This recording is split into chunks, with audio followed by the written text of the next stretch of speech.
İşimizi davamlaştırmaz vatandaş bugün çislağa 2022 yıl 6. ayının 2. günü. Mavzumunda muhbirinin ziyareti. Şinjan sakçı hüccetlerinin baş buluşu intayı mühim bir iş.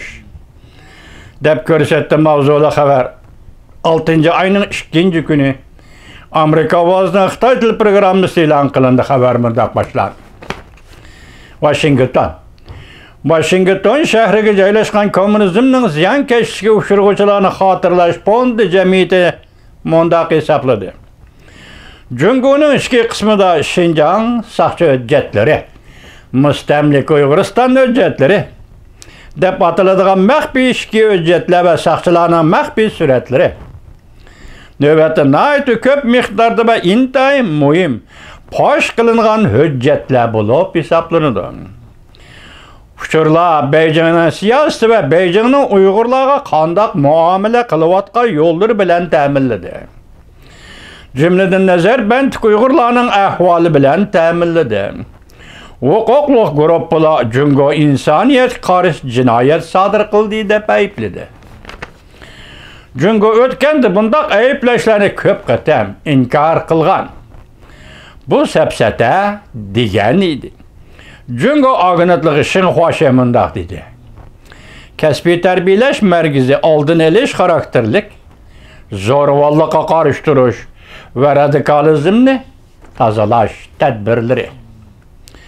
Bu Şinjan saqchilarining to'rbatlardan kelgan statistikalik ma'lumotlar bu tashkilotning tadqiqotchisi Adrian Zennezga topshirib berildi.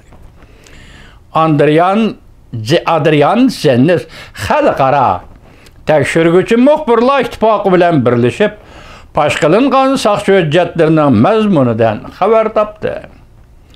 Kommunizmning ziyonkashligiga uchraganlarni xotirlash fondi jamiyatining bosh mudiri Amerikaning Jenevada turg'izilgan sobiq elchisi Andrew Brimberg Amerika Ovası'nın Pushti tili gruppasi, yani Afganistan tili gruppasi Shayista Lami degan Afganistan Pushti tilida so'zlaydigan ekan. Hani shu kishiga Şinjan saqchi hujjatlari to'g'risida so'zlab berdi. Amerika Ovozi savolchimi? Siz avval bu hujjatlar to'g'risida Şinjan saqchilarining to'rbatlaridan erishilgan hujjatlar to'g'risida so'zlab bering. Bu hujjatlar dunyo nimalarni so'zlab beradi? Brimberg javob. Şinjan saqchilarining to'rbatlaridan bevosita erishilgan bu hujjatlar tangdoshsiz hujjatlardir. Bu hujjatlar bir necha ming parcha suratlarni o'z ichiga oladi. Nazarband qilingan odamlar va bu saqchi davlatining nazorat qilish sistemasining qanday ishlaydiganligi va ichki mulozimat bexatarligini tunji qatam oshkorlab berdi. Yana bir necha ming parcha hujjatlar Nazarband turmalarining ichki bexatarlik xizmatini hamda konkret bir noyadagi bir necha 100 ming odamning uchuri bor. Bu hükümet, Jungo hükümeti köp evvahlarda izchil ergişip bu nahiyede yeşiği yetken adamlarının 12%'ni muddatsiz nazarband kıldı. Bir nahiyede.